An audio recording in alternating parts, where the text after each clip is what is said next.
राधे राधे साथियों, आप सभी का आपके अपने YouTube चैनल BL सर एवं सृष्टि क्लासेज के ऑनलाइन प्लेटफॉर्म पर हार्दिक स्वागत और अभिनंदन। साथियों, आज के सेशन में अपन एक कर्मचारी चयन बोर्ड से थोड़ी सी न्यूज आई है, उसके ऊपर अपन चर्चा करने वाले। न्यूज आप लोगों तक पहुंच भी गई होंगी, नहीं पहुंची है तो इस वीडियो के माध्यम से मैं आप लोगों को इस चीज़ को अच्छे से समझाता हूं। सबसे पहले चैनल पर पहली बार विजिट करने वाले साथी चैनल को सब्सक्राइब जरूर कर ले, क्योंकि कोई भी ऑथेंटिक सूचना है वो आप लोगों को सबसे पहले मिल सके, इसलिए चैनल को सब्सक्राइब कर लो और बेल आइकन को जरूर प्रेस कर ले। अन्य नोटिफिकेशंस की सूचना पाने के लिए वीडियो के डिस्क्रिप्शन में नीचे जाके आप BL सर और सृष्टि क्लासेज के टेलीग्राम चैनल को जरूर ज्वाइन कर लीजिए, क्योंकि हर ऑथेंटिक जो न्यूज़ होती है उसको PDF के माध्यम से वहां बता दी जाती है। हर न्यूज़ के लिए एक वीडियो नहीं बनाया जा सकता। आज के इस वीडियो में अपन चर्चा करने वाले हैं 3rd ग्रेड भर्ती 2026 तथा इससे आने वाली आगामी जो भर्तियां होगी, आगामी सभी भर्तियों में जो डिलीट पर्सन की समस्या है उसको बोर्ड ने थोड़ा सा चेंजेज किया है कि जो डिलीट पर्सन होगा क्या इसका अपन बोनस देंगे। पहले चर्चा चल रही थी बोनस देने की, तो क्या वो बोनस दिया जाएगा या फिर कोई नया नियम लेकर आए, इससे आपको क्या फायदा होगा या नुकसान होगा, इन सब की चर्चा अपन इस वीडियो में करने वाले। तो वीडियो में आगे बढ़ने से पहले चैनल को सब्सक्राइब कर लो। वीडियो अच्छा लगे तो वीडियो को लाइक अंत में जरूर कर देना और अन्य साथियों तक जरूर शेयर करना, ताकि उन्हें भी ये वीडियो का पता चले कि आगे नेगेटिव कैसे होगा या फिर से क्या उनको बोनस मिलेगा और डिलीट पर्सन वाले इस कुप्रथा का क्या इलाज किया जा सकता है। तो डिलीट पर्सन को लेकर मुख्यतः 3rd ग्रेड भर्ती की लेवल 1 में सबसे ज्यादा ऑब्जेक्शन लगे हैं और उसका यहाँ क्या, हाँ हालांकि बोर्ड ने नोटिफिकेशन दे दिया तो 100% ये कहाँ अप्लाई हो जाएगा, 3rd ग्रेड भर्ती के रिजल्ट से ये अप्लाई होना शुरू है। 3rd ग्रेड के रिजल्ट पर ये 100% अप्लाई होने वाला है। ठीक है, इससे आगामी जो भी भर्तियां होगी उन सब में डिलीट पर्सन पर क्या हो जाएगा, आपको बोनस के बजाय जो नियम अप्लाई किया है वो लागू हो जाएगा। नियम क्या है अच्छे से समझते हैं, चलो देखते हैं। बोर्ड की प्रेस विज्ञप्ति, राजस्थान कर्मचारी चयन बोर्ड ने ये दुर्गापुरा जयपुर से राजस्थान कर्मचारी चयन बोर्ड द्वारा दिनांक 20/3 को जारी निर्देश 20/3/26 के अनुसार बोर्ड द्वारा वर्तमान में विलोपित प्रश्नों एवं ऋणात्मक अंकन यानी नेगेटिव मार्किंग के प्रावधानों को लागू करने के संबंध में अपनाई जा रही उत्तर पुस्तिका OMR मूल्यांकन प्रणाली में संशोधन किया गया है, जो निम्नानुसार है। यानी अब OMR में चेंजेज करना शुरू है। OMR जो मूल्यांकन हो रहा था वो चेंजेज होगा। भारांकित प्रणाली को सरलीकृत करने की दृष्टि से प्रश्न पत्र में खंडवार भारांक नहीं दिया जाकर संपूर्ण प्रश्न पत्र को भारांक की दृष्टि से एक संपूर्ण इकाई मानकर मूल्यांकन किया जाएगा। सबसे पहले ये क्या लाइन है, इसकी समस्या का समाधान क्या है। देखो, सबसे पहले से मान लो एक पेपर था, उसमें 150 प्रश्न थे। एक पेपर था, पिछली भर्ती में हुआ था, जैसे पेपर 2022 का मैं उदाहरण लेता हूँ। उसमें से मान लो कंप्यूटर था, साइंस थी किसी सब्जेक्ट में, मैथ्स थी और जीके था, हिंदी थी और साइकोलॉजी थी, मान लो साइकोलॉजी थी। इतने सब्जेक्ट मान लो। और यहाँ पर ऐसे मान लो कंप्यूटर के 5 प्रश्न आए, साइंस के 10 प्रश्न आए, मैथ्स के 20 प्रश्न आए, जीके के 30 प्रश्न आए, हिंदी के 15 प्रश्न आए, साइकोलॉजी के 15 प्रश्न आए। अब पहले होता क्या था कि जैसे कंप्यूटर के 5 प्रश्न आए और कंप्यूटर का प्रश्न डिलीट हो गए, मान लो 3% डिलीट हो गए, और ये पेपर था कितने, 150 क्वेश्चन थे, 300 नंबर की, एक क्वेश्चन 2 नंबर का। तो अब 3 क्वेश्चन कंप्यूटर के डिलीट हो गए, तो वो क्या करते थे, इन 5 में से 3 प्रश्न हटा देते। शेष कितने बचे, 2 प्रश्न बचे। क्या बचे, 2 प्रश्न बचे। अब ये 2 प्रश्न 10 नंबर, 5 क्वेश्चन देना, पहले इसका भारांक कितना हो गया था, 10 नंबर हो गया था। अब ये 2 क्वेश्चन ही 10 नंबर के हो गए थे। पहले रूल के अकॉर्डिंग एक 3rd ग्रेड में ऐसा हुआ था, 3 क्वेश्चन बचे थे, यानी 2 क्वेश्चन 10 नंबर के हो गए, यानी प्रति क्वेश्चन कितने नंबर का हो गया, 5-5 नंबर का हो गया। अब खुदा ने खास्ता ऐसे मान लो कोई कैंडिडेट था, उसने 5 के 5 प्रश्न के ये 3 प्रश्न तो उसके गलत हो गए और बचे हुए वो 2 प्रश्न सही हो गए, तो इस भाई साहब को कितने नंबर मिल जाते, 10 नंबर मिल जाते।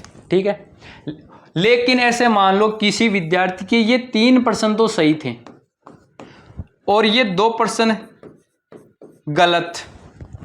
तो ये क्या करते, इस 5 का 1/3, 5 का तीसरा हिस्सा काट लेते, 3 एकम 3, यानी जो नेगेटिव मार्किंग 0.6 की होती थी वो 3 का भाग 3 एकम 3 और फिर 2, 3 6 18, 1.6 की नेगेटिविटी हो जाती।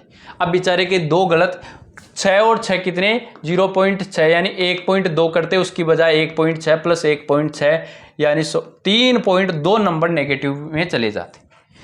तो ये एक गलत समस्या हो गई, ये क्या हो गई, गलत प्रकार की समस्या पैदा हो चुकी थी। तो अब बोर्ड ने क्या किया, अब बोर्ड ने इसे कहा जो डिलीट पर्सन होंगे ना वो उस पर्टिकुलर पोर्शन से नहीं होंगे। एक तो इस भर्ती में, और एक जूनियर अकाउंटेंट की जो भर्ती हुई थी ना उसमें पर्टिकुलर किसी सब्जेक्ट के क्वेश्चन डिलीट हुए तो वो बचे हुए नंबर उसी में आ गए, तो नेगेटिविटी बहुत, जैसे 25 में से किसी में 18 क्वेश्चन ही बचे, शायद 8 क्वेश्चन हो गया था उसके अंदर, 18 क्वेश्चन में नेगेटिविटी बहुत ही ज्यादा बढ़ गई थी। तो अब बोर्ड क्या कर रहा है कि उस सेक्शन में ना डिवाइड करके उस पूरे पेपर को एक ही खंड मान के पूरे पेपर में से हम 2 क्वेश्चनों को कम करेंगे, ठीक है, और क्या करेंगे, 12 की दृष्टि से एक संपूर्ण इकाई मानकर मूल्यांकन किया जाएगा। यानी अब जैसे 150 बच, 150 में से 7 क्वेश्चन टोटल डिलीट हो गए, तो क्वेश्चन पीछे कितने बचे, 143। ये 143 क्वेश्चन ही 300 नंबर के हो जाएंगे। अब यानी वो थोड़ा सा ऊपर, हर क्वेश्चन 2 पॉइंट कुछ कुछ का बढ़ जाएगा, जितने का बढ़ेगा उसके हिसाब से बढ़ जाएगा। आगे बात समझ, प्रश्न के गलत उत्तर देने पर नकारात्मक मूल्यांकन की स्थिति में प्रश्न के मूल अंक बार के ही 1/3 या प्रावधान अनुसार कटौती होगा। यानी यदि आप ऋणात्मक करते हो, पहले तो बचे हुए का जो बचता था उसी का 1/3 करता था, अब ऐसा नहीं होगा।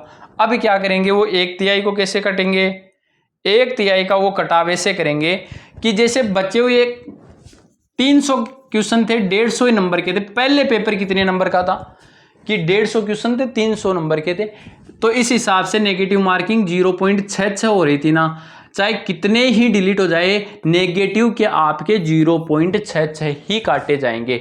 जैसे अभी मैंने बताया था ना, वहां कट के नेगेटिव का 1.6 तक पहुंच गया था, अब वो 1.6 नहीं पहुंचेगा। नेगेटिव का तो सेम रहेगा, नेगेटिव का तो फिक्स रहेगा कि नेगेटिव नंबर पेपर से पहले जो डिसाइड होता था वह का वहीं रहेगा, पेपर में जो था वहीं रहेगा 0.6, तो 0.6 ही होगा, न तो ये बढ़ेगा न ये घटेगा। जबकि पहले ये बढ़ जाता था, 0.6 नहीं रहता था, डिलीट क्वेश्चन होते ही किसी में तो क्वेश्चन में 0.6 घट जाते थे और किसी में 0.7 तक पहुंच जाती नेगेटिव मार्किंग, किसी की 0.8, और अभी मैंने बताया एक में तो 1.6 नंबर तक नेगेटिविटी बढ़ जाती थी। अब नेगेटिव सेम रहेगा, नेगेटिव तो आपका सेम रहेगा जो पहले प्री डिसाइड रहेगा, नेगेटिव के तो फिक्स नंबर कटेंगे, लेकिन मिलने वाले भी अब आपको पर्टिकुलर सेक्शन पे नहीं मिलकर कहाँ मिलने वाले प्यारे विद्यार्थियों, आपको मिलने वाले हैं पूरे पेपर के आधार पर, पूरे के पूरे पेपर के अकॉर्डिंग ही मिलने वाले हैं।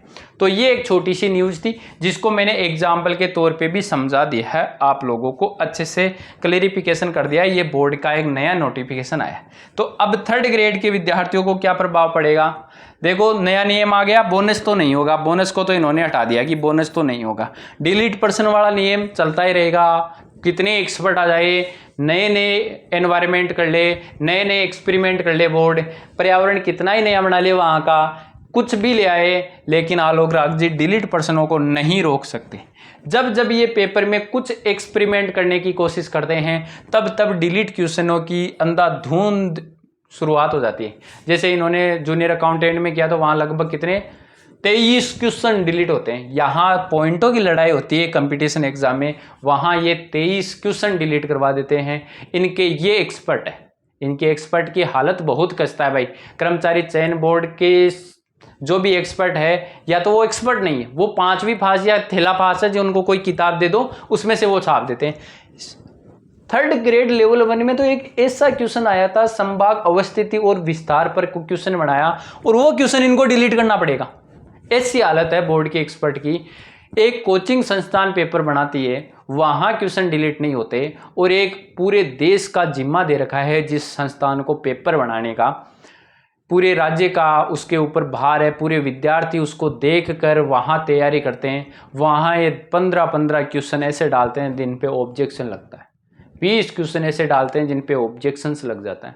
हाल एक क्वेश्चन ऐसा नहीं होता विद्यार्थी सोच में पड़ जाए मैं ऑब्जेक्शन लगाऊं तो लगाऊं किस बात का, लेकिन ये एक्सपर्ट नहीं होते, इनको शायद या तो मुझे लग रहा है जो 100 रुपये वाला पैसा कमाने का लालच है ये शायद ज़्यादा बढ़ा हुआ है कि इनसे मोटी कमाई ज़रूर हो सकती है। इसको ध्यान में रखते हुए ही इतना घटिया पेपर बनाया जा सकता है, और तो कोई कारण नहीं हो सकता। तो डिलीट पर्सन तो चलते रहेंगे। ये सबसे बड़ा नुकसान तो यही है एक मेहनती विद्यार्थी के लिए, तो मेहनत जो करता है फिर लास्ट में कह तो देते हैं बराबर बराबर सबको फायदा सबको नुकसान, लेकिन वहाँ एक मन स्थिति अलग हो जाती है। उस विद्यार्थी को क्या पता कौन सा डिलीट होगा कौन सा।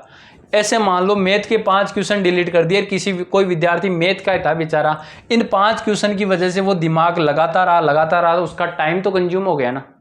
मेन बात तो टाइमिंग की है, उसको ऐसा तो नहीं है आपने अलग से कोई टाइम दिया और वो टाइम वहाँ कंज्यूम करके चला गया और आप फिर उस क्वेश्चन को डिलीट कर देते हो। कोई थ्योरम डाल दिया आपने, वो उसको प्रूव करके उसका आंसर निकाल रहा है, लास्ट में आप उस क्वेश्चन को डिलीट कर देते हो। उसके साथ में तो आपने बिल्कुल फेड नहीं किया, उसके साथ में तो गलत हुआ है। तो डिलीट क्वेश्चन पे रोक लगनी चाहिए। क्वेश्चन बिल्कुल ऑथेंटिक क्वेश्चन आने चाहिए, लंबे कितने बना लो, लेकिन एक आप आरबीएससी की मानक बुकें रखो या फिर मानक बुकें बोर्ड एक जारी कर दे, बोर्ड एक पुस्तकें जारी कर दे कि चित्रकला के लिए आपको ये पढ़नी है, सामान्य कला के लिए, हिंदी के लिए ये पुस्तक पढ़नी है, इनका नाम दे दे कि हमारे एक्सपर्ट इनसे बनाते हैं, इसमें जो बात लिखी है 100% सत्य है। या तो ऐसा करना चाहिए या फिर उन पे जो एक्सपर्ट एक भी क्वेश्चन गलत है उनके ऊपर हजारों लाखों की पेनल्टी लगानी चाहिए और प्रत्येक एक विद्यार्थी को देनी चाहिए। फिर वो एक विद्यार्थी के ऊपर तो पेनल्टी लगाते हैं 100 रुपये कि आपने 100 रुपये दिए, लेकिन उस विद्यार्थी के 100 रुपये वापस मिलने चाहिए ना। फिर तो यदि उसका ऑब्जेक्शन सही पाया जाता है, जितने विद्यार्थी उस पे फिर जितने परीक्षा में शामिल हुए थे, जितने विद्यार्थी उस परीक्षा में शामिल हुए थे, उस हर विद्यार्थी को जितने क्वेश्चन डिलीट हुए उनके हिसाब से 100-100 रुपये देने चाहिए। फिर तो आप 100-100 रुपये जांच करने के ले रहे हो, आप पहले उनको डिलीट नहीं कर सकते तो फिर 100-100 रुपये लेते हो, आप गलत पाए जाते हो तो उस विद्यार्थी को वापस रिफंड करो 100 रुपये। और उसको ही नहीं, प्रत्येक हर विद्यार्थी को करो कि 100 रुपये की वो करेगा कौन, वो एक्सपर्ट करेगा जो पेपर बनाता है, जो आंसर की डिसाइड करता है, तब वो जाके रोक लग सकती है। ये एक समाधान है। बाकी सरकारें आती रहेगी, सरकारें जाती रहेगी, एक विद्यार्थी है उसका पिसना इस चक्की के अंदर है, वो पिसता है, वो बेचारा फिर रातों को रोता है यार मैं 0.5 मार्क से रह गया, अब की बार मेहनत करता हूँ। अरे भाई 23 नंबर एक क्वेश्चन 2 नंबर का है, 46 नंबर की मार्किंग कहाँ है, 2 गुना से बाहर कर देते हो उस विद्यार्थी को आप। यहाँ पॉइंटों की लड़ाई चलती है, यहाँ 0.7 पे 5000 स्टूडेंट्स आ जाते हैं। ठीक है, तो मेरी सभी से ये रिक्वेस्ट है, इस वीडियो को आप लोग ज़्यादा से ज़्यादा शेयर करेंगे, अन्य साथियों को भी समझाने की कोशिश करेंगे। बिल्कुल गलत हो रहा है, यहाँ 100 रुपये लो, लेकिन जब आपका क्वेश्चन गलत होगा तो आप उस विद्यार्थी को 100 रुपये वापस रिफंड करो। वो मेहनती विद्यार्थी, एक गरीब परिवार का विद्यार्थी कहाँ से लेके आएगा, कौन सी उसके जॉब आ रही है तो आप 100 रुपये उससे ले ले। 10 क्वेश्चन पे आपको ऑब्जेक्शन लगाना तो 1000 रुपये, उस विद्यार्थी के पास 1000 रुपये होंगे कि नहीं होंगे? वो एक नंबर के लिए वैसे करेगा, छोड़ रहे यार कहाँ से मैं 1000 रुपये लाऊं, 1000 रुपये में विद्यार्थी नहीं ला सकता। इसलिए आप लोग भी सहयोग करो, इसके ऊपर एक बिल्कुल आवाज़ उठनी चाहिए, हाँ कि हम 100 रुपये देने के लिए तैयार है, लेकिन यदि वो पर्सन गलत पाया जाता है, डिलीट होता है या उसका आंसर बदला जाता है तो हमें उसके बदले में वापस हमारे 100 रुपये वापस दिए जाए। इस प्रकार की मुहिम एक चलनी चाहिए। बेरोजगारों के जो भी नेता है उन तक भी ये बात पहुंचनी चाहिए ताकि वो बात सरकार तक भी पहुंचाए। बड़े बड़े जो सर है उन सब से भी मैं आशा करता हूं, उम्मीद करता हूं वो भी इस मुद्दे पर कभी उठाएंगे, बात करेंगे। और इसी आशा और उम्मीद के साथ मैंने आपको डिलीट प्रथा के बारे में बात की है और नया नियम अच्छे से समझा दिया है। अब जो बहारांक है वो पर्टिकुलर सेक्शन पे डिवाइड नहीं होके पूरे पेपर पर रहेंगे। पूरे पेपर के हर क्वेश्चन जितने डिलीट होंगे उनके मार्किंग थोड़े थोड़े हर क्वेश्चन के बढ़ जाएंगे, लेकिन नेगेटिव मार्किंग होगी। वो पहले जितने बढ़ते थे उसके हिसाब से नेगेटिव ही होता था, लेकिन अब नेगेटिव फिक्स है कि 0 पॉइंट जितनी निर्धारित होगी 0.6 या 0.33 वो पहले से निर्धारित रहेगी, वही रहेगी। ठीक है। और मेरी ये जो बात आज बोली है आप लोगों तक, आपके लिए ही मैंने ये बोली है कि डिलीट क्वेश्चन के नंबर लो, लेकिन आपके एक्सपर्ट पर ये एक प्रकार का वो लगना चाहिए कि विद्यार्थियों को भी उसका फायदा मिलना चाहिए। और एक्सपर्ट भी ऐसे होने चाहिए, फिर उनको लगे कि मेरी जेब से खर्चा लगेगा, प्रत्येक विद्यार्थी को देना पड़ेगा, तो वो सोच समझ के आंसर डिसाइड करे, सोच समझ के अच्छी क्वालिटी का पेपर बनाए। इसी आशा और उम्मीद के साथ में आज के वीडियो को यहीं विराम देता हूं। आप लोग स्वस्थ रहिए, मस्त रहिए और जिंदगी को जीते रहिए। आसान बनाते वाली इस श्रृंखला के साथ में जुड़े रहिए। वीडियो अच्छा लगा है तो अन्य साथियों तक शेयर कीजिए, बड़े जो भी आपके संपर्क में साथी जुड़े उन तक भेजिए, उन सर तक भेजिए, और सरकार तक ये बात पहुंचनी चाहिए। आपको वीडियो अच्छा लगा हो लाइक वाला बटन जरूर करें, एक अच्छा सा कमेंट कीजिए, शेयर कीजिए और चैनल को सब्सक्राइब कर लेना। ठीक है, धन्यवाद, मिलते हैं नेक्स्ट वीडियो में।